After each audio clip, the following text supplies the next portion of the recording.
I'd love you to welcome former Norwich City Premiership football player, Paul McVeigh. Normally whenever people like Johnny introduce me and I come in, my name's Paul McVeigh and my presentation, my chat today is all around the high-performing mind. Generally, the question that I'm sure most of you are asking right now is, Paul McVeigh, who? So it's not that that's a double-barrel name, I haven't changed it. I just make, this is so much easier because that's what people call me now. So it's like, I just wish, is there any Norwich City fans or Spurs fans? And oh my God, there's always one. I see a couple of hands. If you could just sort of tell all these people sort of what's been happening, what else I've been doing, it would just be much easier and we could save ourselves a lot of time. We can crack on with the important stuff. So I suppose the first thing I should do is really, if this was poker, I'd be like, chips in, I'm all in on this. So I'm straight in with my aces. I've got like my 4 aces here. Does anyone recognize who this guy in the pictures? I know he does have awful hair and I have changed it since then. Ronaldo, absolutely, or Ronnie, as he likes me to call him. Because whenever we were playing together at Old Trafford in the Premier League, this was 2004. No, all seriousness, the reason why I've put this picture up here, because do you think Ronaldo was the best player in the world at this time? Or even in the top 2, depending on how you see it? Absolutely not. I can tell you, he was not even close to the best player in the world. He had potential, he was a very good player, but he had so many things he just hadn't learnt yet, but obviously clearly now he has. The funny thing is, since Ronnie and I left Old Trafford on that day, I feel like we've had very similar careers, you know, because like since then he's had like, I think it's 4 league titles, I think 3 FA Cups, 2 Champions Leagues, 2 Ballon d'Ors, and so have I on the Xbox. But it's, to be honest, it was more just the point of the fact that this guy now is performing at the very, very pinnacle of world football. Elite sport, he's probably the best sportsman in the world, possibly, right now. But it was really just to point out the fact that he wasn't always like that. So as one of the things that Johnny was talking about, me playing in football, but since then I'm now working in the sports psychology area, and I should just probably, especially after Yak's presentation, especially after David's presentation, I think you should really just manage your expectations of what my presentation is going to be like compared to what they're. So it's Mag's a little bit more painting by numbers than sort of deep-rooted science, but anyway, we'll go with it. So Ronnie, it was fantastic to play against, great experience, and if you don't know anything at all about my career, everything pretty much, anyone who doesn't know me or anyone who does know me pretty much generally sums it up in one moment, and it was the time that I was really, really fortunate enough to score against Man United at Old Trafford in the Premier League. If you haven't seen it, it was a simple goal, really. You know, pretty much like the first thing I had to do was I had to brush off Ronnie, and that was actually quite difficult because he was extremely greasy in those days. And I was dribbling with the ball and Roy Keane comes towards me. I've nutmegged Roy Keane. Out of nowhere, Bobby Charlton's come sliding in.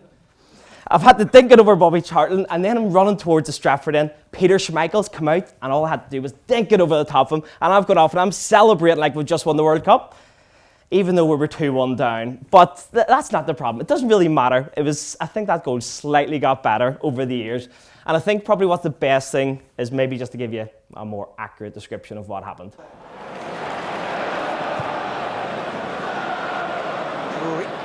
Damien Francis now. It's Paul McVeigh now, it's blocked away.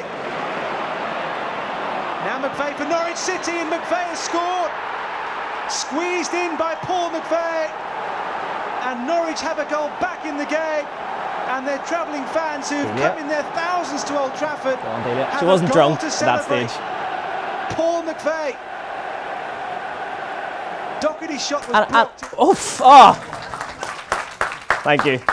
That was the one Norwich fan in the room. Thanks very much for that.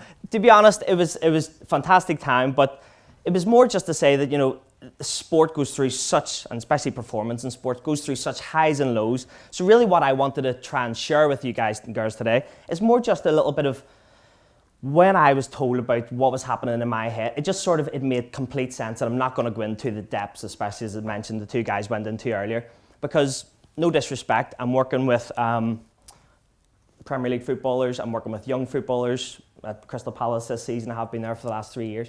And if you did go into that kind of depth, you might just lose them. So really what I wanted to do is I wanted to simplify it so that no matter who you're speaking to, no matter what arena, no matter what change room you're walking into, everyone's going to understand, everyone's going to get it. So what I wanted to do today is just really take you through a couple of things that I think is incredibly important for performance, and especially performance from a mental point of view. So I'm going to talk about our mental performance. And the first thing that I want to describe is, this is called the thinking cycle. So to put this into a little bit of context, when I saw this, I think I was 24 or 25, we'd been relegated from the Premier League. So it was the year after we just come out of the Premier League, so about 2005. We didn't really like it up there, so we thought we'd come back out of it again. And we came back down into the Championship, and because we'd just been relegated, we were pretty much favourites to try and go back up again, but had a really bad start to the season, wasn't playing well. We hadn't actually, I think we might have won one game in 11, so we were on a really poor run of form. The sports psychologist at the time, a guy called Gavin Drake, who is a really close friend of mine now, shared this with me, what I'm going to share with you in literally a minute or two, just because I know we have got time constraints. But what he shared with me, and I'm going to share with you, had the single biggest impact on my life, bar none. And I don't want to sort of like ham this up or egg it up or build it up any more than what I already have done, but it did. It completely changed my life. And hopefully, if I'm sure a lot of you might have seen something like this before, brilliant, it might be a reinforcement. If you haven't seen it, maybe it might have a similar effect that it had on me. Okay, so really what I'm talking about today is how our psychology impacts our lives, okay? And again, after the two previous presentations, I'm just going to run through this really briefly because hopefully the guys will be watching and saying, yep, that's pretty much what's happening. So instead of talking about the neuroscience, instead of talking about all the sort of the complicated side of it, I'm just going to sum up everything that's going on in your head as thoughts. So we all have thoughts, you know, and pretty much it's been researched and proven that how you think in any given situation is going to drive how you feel. And if you feel a certain situation, whether you're feeling good, whether you're feeling bad, I don't really like the word positive or negative, but it could be have constructive emotions, you could have destructive or helpful emotions or unhelpful emotions. And pretty much they're going to be driving your behaviors, and especially because I've come from a world of sports, so 21 years now in professional football, it's all about performance. And I know KPIs were mentioned earlier. I didn't really need any KPIs when I was playing because I pretty much knew if I was in the team, I was performing. If I wasn't in the team, then clearly I wasn't performing. But I'm guessing we're all performing. It just doesn't matter. It depends what context or what environment we're all performing in. So the reason why I want to bring that up really, really quickly is just to get to the last point, is how really everything, not everything, a lot of things that are happening in our lives, the outcomes, the results, how our lives look today, is really a reflection of what's going on in here. And that's quite powerful because whenever I saw that, I actually thought, hang on, my life, even though I didn't like it at the time, because we were losing, we were on a really bad run of form, I wasn't playing particularly well, what this was telling me, that's all down to me. And probably the most important part of this is when you join this model completely up and go, actually, what's happening in your lives is clearly very important. So because the way our lives look is a direct relation from what's going on in our head, but does that mean that we can control everything that happens in our lives? What do you think? No, pretty much not.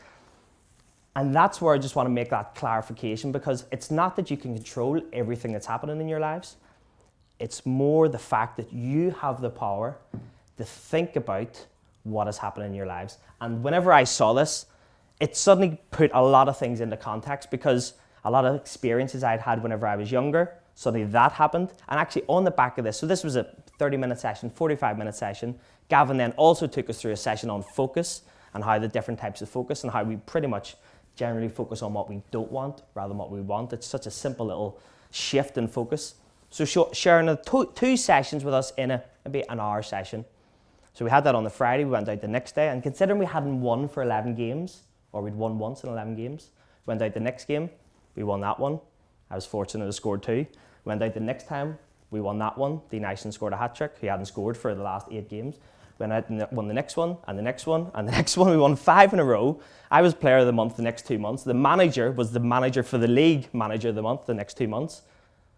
And it was incredible because it's not like we were working any harder. We weren't suddenly, staying longer. We weren't changing how we'd eat or our training patterns or anything. only thing that Gavin shared with us was that. And we went from winning 1 game in 11 to winning 5 in a row. Now, that for me just really sort of reinforced just how important this is. Because, and I try and put this back into your world, in terms of a lot of your guys, a lot of your staff probably have the skill set of how they approach their job. But actually, it doesn't really matter if you have the best recruiter in the world, the best employee in the world, the best skill set, if they don't come in with the right thoughts, emotions, attitude, whatever you want to call it, then it's absolutely pointless because they're not going to get the outcomes that they need. So to give you an example of this from my own personal life, I was just moved from Tottenham Hotspur, was there for 6 years, and I moved to Norwich City. And I don't know if any of you have heard of George Graham, but George Graham was the former Arsenal manager, came to Spurs, and he quite likes sort of taller players. And I don't know if you've noticed, but I'm not exactly Yaya Toure, put it that way. And so George very quickly sort of moved me on, and I didn't really understand that because I asked him, he pretty much said it was too small. I'm like, but I'm the same height as whenever you hired me as when you fired me, so I don't know what you suddenly expected me to do. But anyway, so moved on to Norwich City, and I really thought I need to make a go of this. I'm 21, haven't really played a lot of games, a couple of times for Spurs, but not enough. And I thought, I really need to knuckle down. So I'm in early in the morning. I'm in like first player into the training ground. I'm working hard, I'm staying behind. I'm the last player to leave at the end of the day. I'm doing this for probably a few weeks, a month. Suddenly Nigel Worthington calls me into his office, and I'm thinking, this is it. This is my big break, Monday morning. I've walked in, Nigel sat me down in front of his big wooden desk.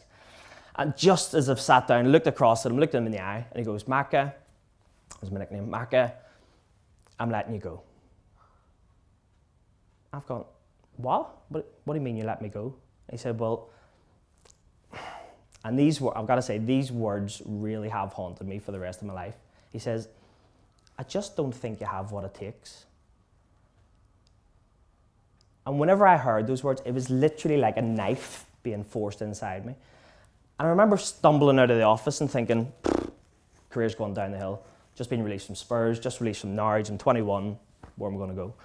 So I actually thought maybe I needed to try and go on trial at a lower club, so I started getting a trial at Barry and Oldham on the following Monday. That week was a bit of a daze, to be honest, but Tuesday, Wednesday, Thursday came. Friday got a call from Nigel Worthington again, and he said, listen, Paul, all jovial and happy as he was sounding, we've had a few injuries and I need you to be sub tomorrow for the game, so can you come down? I'm thinking, anyway, I still wanted to be professional, so I thought, right, okay, I'm going to go in and do my job. Turned up, and true to his word, I was sub, but obviously he has all these other players who did want and could possibly put on. So we're playing Carrow Road, home against Watford. We're 1-0 down with 20 minutes to go. And I'm sitting on the bench, just sort of, sitting there with my feet up, knowing I'm not going to go on. Finally, Nigel Worthington turns around and he goes, Macca, come on, you're going on. I'm like, what? Is there another Macca in it? He goes, come on, you're going on, quick. And I just had this sort of realization that 20 minutes to go, probably the last time I was ever going to play at Carrow Road, I thought, what have I got to lose? I'm going to give it everything I have. I'm going to go on and give everything, see what happens. And I don't even know how this happened, but I completely turned the game. I was getting the ball, I was dribbling past people, I was having crosses, having shots. We eventually put the cross in, we got back to 1 each. And then I put in another cross, and Ewan Roberts, a big centre forward we used to have playing for us, scored the second goal in the last minute. And I don't know if you've had that feeling where you sort of snatch the victory out of the jaws of defeat. Fantastic feeling. Everyone's going, crazy celebrating. Everyone's back in the changing room after. And I was slightly, I didn't really want to celebrate because I knew I was going, but then also felt really part of it for those 20 minutes. But I just decided to go in and get showered, come back out, and just as I'm about to leave, passed out of the door, Nigel Worthington, who's standing there, and he literally puts out his arm and stops me from leaving the changing room. Now, at this point, I should probably just say that the manager had this really unusual habit of getting dressed from like the top down. So I'm standing there ready to leave. He's standing there, he has on a shirt and tie and jacket. I'm like, pretty starkers.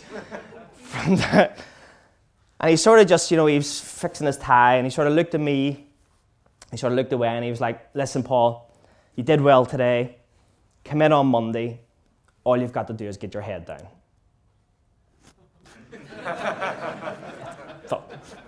What? No, no, no. Listen, I would do anything for my career, but sometimes you got to draw the line, you know. But listen, at that point, I really just thought, it's not about other people. And we talk about, there's so many things that you can control in your life and so many things you can't.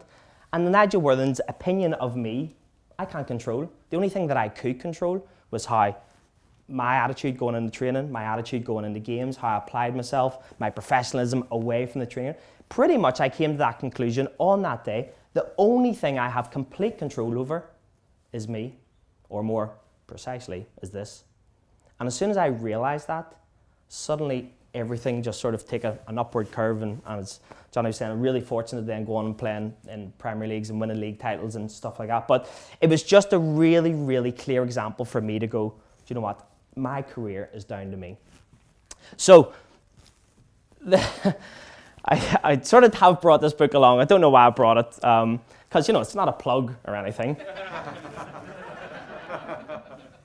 Although they are for sale in the where the lunch is later on. No, I'm only joking. The whole point of writing this book, The Stupid Footballer is Dead, it was really just to try and, I really wanted to prove to the world, you know, that not all footballers are stupid.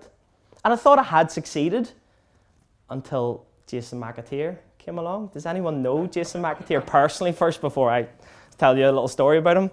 Anyway, okay, if you don't, that's good. So, but Jason, apparently he's a great fella. The story I heard about him was that, so he used to play for Liverpool, and he's in the pub in Liverpool having a few drinks with the boys after the game. And into the pubs walked Jimmy White, you know, the snooker player. So Jason's obviously had a few drinks, feeling a bit lively, saw Jimmy White walk in on the other side of the room. He stood up and goes, Jimmy, 180. And you're like, Jason, come on, you're killing me here. But no, what I really wanted to do was, I really wanted to sort of show or inform or let people know that I thought there are three things to make a top-class footballer. First thing is ability, and especially over the last sort of 10 years, the research and all the books that I've read and things that you hear, I thought it was natural ability. I don't think it is anymore. I think it's just ability you've developed at a professional level. Second thing's athleticism. You're probably slightly less, you're either my size, a little dwarf, or you're Yaya Toure. Not really much you can do about that. But actually the third element is all around the psychology, the mindset, mentality, attitude. I don't really care what you call it. It's really just what's going on in here. And for me, that's the one thing that I wanted to work on. So, that's why I've been working in this area in my company, working in professional football. I've also just started my master's in sports psychology last week, because I feel that I want to have that ability to empathize with the players of problems and issues they're going through, as well as understanding the academic and theory behind it as well. So, second thing I wanted to briefly touch on, and I know just because we are running a little bit over, Johnny, so I'll be quick on this, is just really our attitude at times. So in terms of, when I talked about the thinking cycle, that thoughts, it's such a broad, generalized statement. And one of the things that I utilize for myself, is this simple point of thinking, what's your attitude at time? So, anyone got the answer to that question? How many minutes there are in a day? 60 times 24. Any mathematicians? Anyone got it? Come on. Anyone got their phone out? Can you correctly do it? Okay, I do have the answer just in case. It's 1,440. And the only reason why I say that is more just to throw it out to you. You can agree with this or not, but I'm putting it to you that I would say that is the single greatest resource you will ever be blessed with. All the money, the cars, and I heard different examples earlier on, completely fades into insignificance, because if you don't have that, all that is completely worthless. And so, quick question, and I can see some hands. Can you just raise your hand if you have done this? Has anyone done or had or experienced what's generally recognized as Monday morning feeling? And if you haven't got your hand up, what else are you lying about? Okay, right, you do, okay. And really it's just a case of most people, if you go back to the thinking cycle, from your thoughts, feelings, behaviors, most people can get up on a Monday morning, alarm goes off, it's sort of that worky thing, everyone needs to go open the curtains, and you're literally looking outside, and probably if this is, December, January, it's probably going to be cold, wet, grey, miserable outside. And some people, within 30 seconds of getting up in the morning, literally create a mental, emotional, and physical slump. It's a bit like, and then go off to start the day.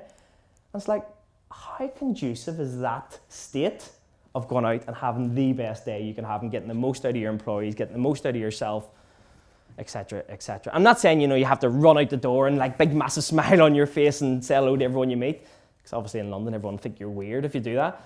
But it's more just the fact that, and I'm not trying to put myself up on any sort of pedestal, although I do need it. It's more the fact to say that I don't do that. That whole Monday morning thing, I don't do it. And the reason why I don't do it is because I know it's a decision. I know I wake up because do Mondays have the power to make you feel like that? Absolutely not.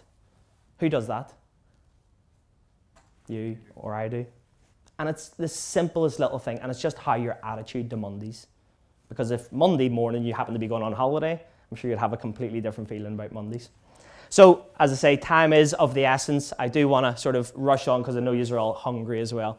So, just briefly what we've covered, very touched on our mental performance and just how crucial it is. To be honest, I think it is the most important thing, and especially over the last 20 years working in football, I've seen so many talented players, so many physical specimens, and I would have given anything to have that kind of athleticism, and they completely waste it. And generally, it's because of that. Or if not only if they don't waste it, they never fulfill that. Unusually, they don't fulfill their potential because this isn't right, in a broad sense of the word. And a very simple way of getting it right is just thinking about your attitude to time. So that is really, really it. Thank you very much for listening and laughing, and if you're on Twitter. Thank you.